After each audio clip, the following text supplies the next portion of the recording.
A few weeks ago, I wanted to record a video, but I had a hard time deciding between Undertale or Deltarune, so why not both? Today, I'm going to be playing Undertale and Deltarune at the same time, and if I take damage, I'm forced to immediately switch games. As the thumbnail suggests, my goal is to beat Sans and Spamton Neo consecutively, and to start, we're going to be playing Undertale.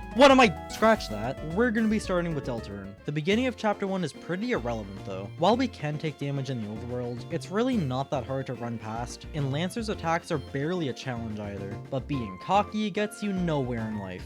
Should I fight Jevil? I wanted to try to keep Undertale from falling way behind, so I'm wondering if I should get hit. Completing the Great Board is about halfway through Chapter 1, and is equivalent to exiting the ruins. So after making a pit stop to buy a new sword, I trial and error this puzzle before deciding to run into K-Round. When we return to Undertale, we are still stuck in that Froggen encounter, but luckily he was one hit, so I won't be making the same mistake twice. In retrospect, I probably should have done True Pacifist, because every time we had to progress Undertale, it was just sit at the wall and wait for monsters, while I look for things to talk to my chat about. I've never been the best at speaking, which is something I hope to get better at throughout my content creation journey, but for now, I just resort to reading chat when I have nothing else to say. I'm making an Undertale mod where every 5 minutes an effect gets added. If you give me an effect idea, I'll like and sub. No, I'm gonna take some time to think here. I can't think of anything. Player turned into Sylveon. Sylveon isn't even my favorite Pokemon. My favorite Pokemon is right here. Can I put you anywhere? This is not gonna work. Let me get the smaller one. You'll stay there. On a completely unrelated note, I found these Sylveon ears, and now I'm scared that the comments are gonna pressure me into getting them. After clearing out the ruins, I thought now would be a good time to go back to Deltarune. And if I haven't made enough Pokemon comments already, Suzy and Lancer are like Team Rocket. I feel like I'm slowly gonna transition into a pure Pokemon channel if I keep this up. I was planning on switching back to Undertale during the Suzy and Lancer fight, but when I was heading through the forest maze, I got caught off guard by the Starwalkers. While it's pretty close to where I wanted to pause Deltarune, we'd soon start realizing just how bad getting hit here was. Yet again, Undertale was just grinding enemies, but every 2 seconds that passed, the Starwalkers from the forest shoot their bullets at Chris, and I can hear it every single time. I spent approximately 10 minutes in Stardom before I had enough and got hit by Greater Dog. I didn't stay in Deltarune for long though, because I ran straight into Suzy's axe.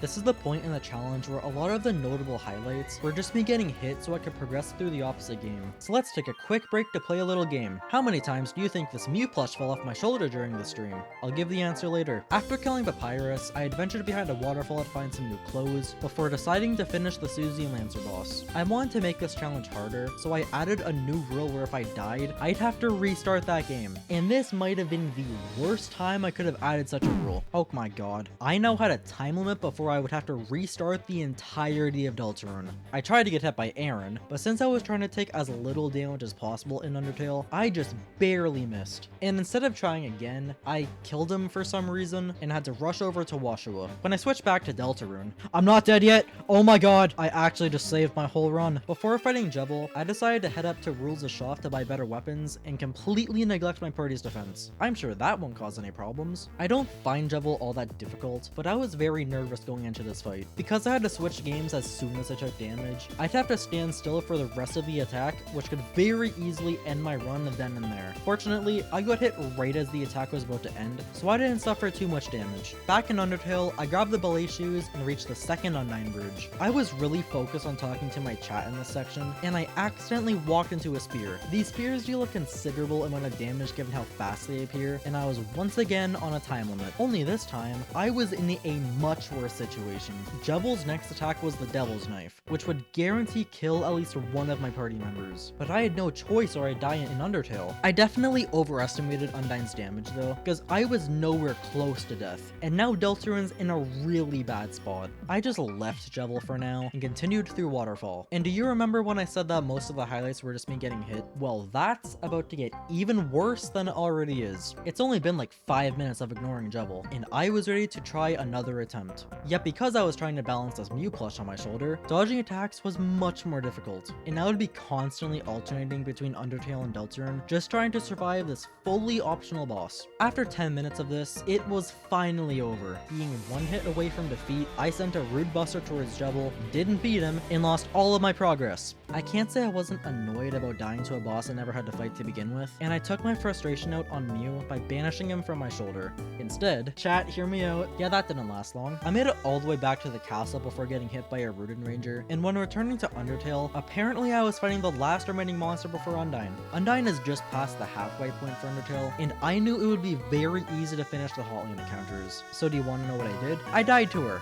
Deltarune already took an hour and a half to get back on my progress, and I really didn't want to do the same thing for Undertale. Well, chat, let's make a deal. Let's not replay through the entirety of Undertale. Somehow this worked, and I was ready to finish chapter 1 of Deltarune. King's a very easy final boss, and although I did get hit once, doing the same thing on Undyne allowed me to prove I was stronger than him. Now that we've started chapter 2, I wanted to reach Hotland, but I kept getting hit by these stupid spear circles that always give me trouble, and when I got back to the cyber world...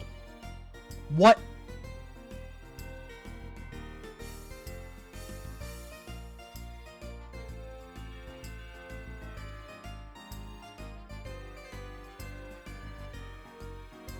How? If you think that's crazy, I decided to close my eyes during the punch-up minigame to show everyone how repeating the same 4 inputs the whole time nets you the win. And no, getting hit here does not count. I intentionally took damage to Viravirakan, and I'm just gonna focus on Undyne for a while, because I kept having to switch back to Deltarune every minute, and I'm already struggling to make the middle of the script interesting. Most of my attempts had a fantastic start, but once I was in the Red Soul, everything would start going downhill. Oh god. We're fine.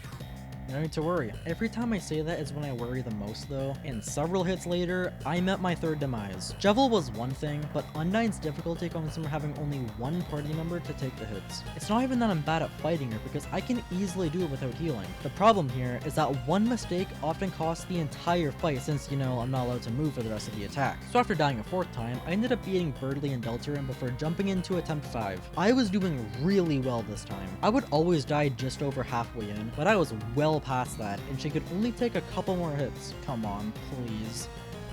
Don't die now of all times. So let's take a break from fighting Undyne and tackle Snowgrave instead. I may have forgotten that I was doing Snowgrave, so after resetting and giving Mew one more chance, I started my quest of spamming Noel's only good attack until things got weird. I've only done this route once, 9 months ago, and I completely forgot all of the steps. I knew you had to freeze everything using Ice Shock and get the freeze ring from this Addison, but I also didn't know that.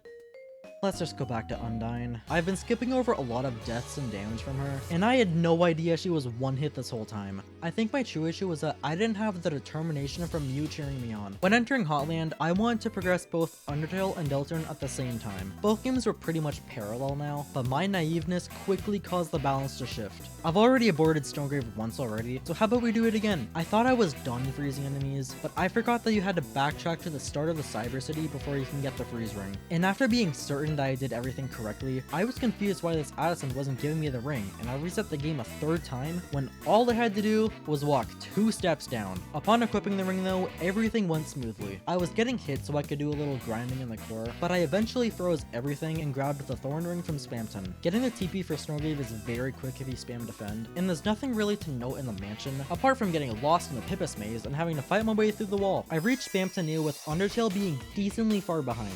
I've been pretty much ignoring Undertale for the most part, but it didn't take long to clear out Hotland and reach Sands. I grabbed the locket and a real knife for symbolic purposes, and the true final battle was upon us. If you've forgotten, the entire goal of this challenge was to beat Sands and Spamton consecutively, and to make my life even harder, if I died to either of them, I'd have to restart both fights. I think I have way too much experience fighting Sands, because I made it all the way through the first phase before getting hit on the last possible bone, but Spamton Neo is a different story. I don't have a lot of experience with him, and the lack of practice cost me the first attempt. I can do most of his attacks no problem, but there's still a few I need to learn. Okay, that's fine.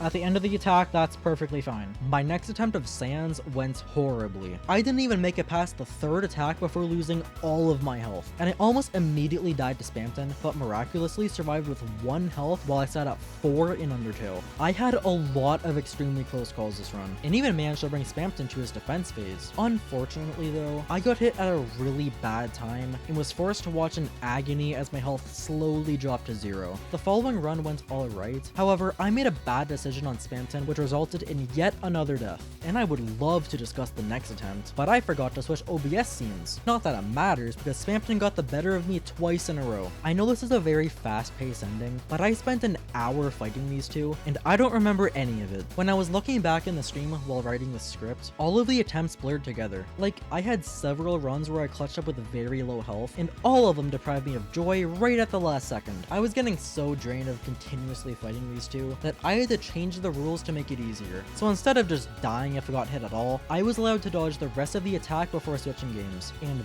this made such a huge difference. I was able to finally beat Sans now that I can safely dodge his final attack. And when it comes to Spamton, I was still having a bit of trouble with his attacks. But now that Sans is out of the way, I don't have to stress about taking damage anymore. And with the help of F1 alongside a lot of CD bagels, I called Noelle to conclude the run. And just like that, 5.5 hours in, I've beaten the only 2 games I played for the past year at the same time. And oh yeah, Mew fell off 31 times by the way.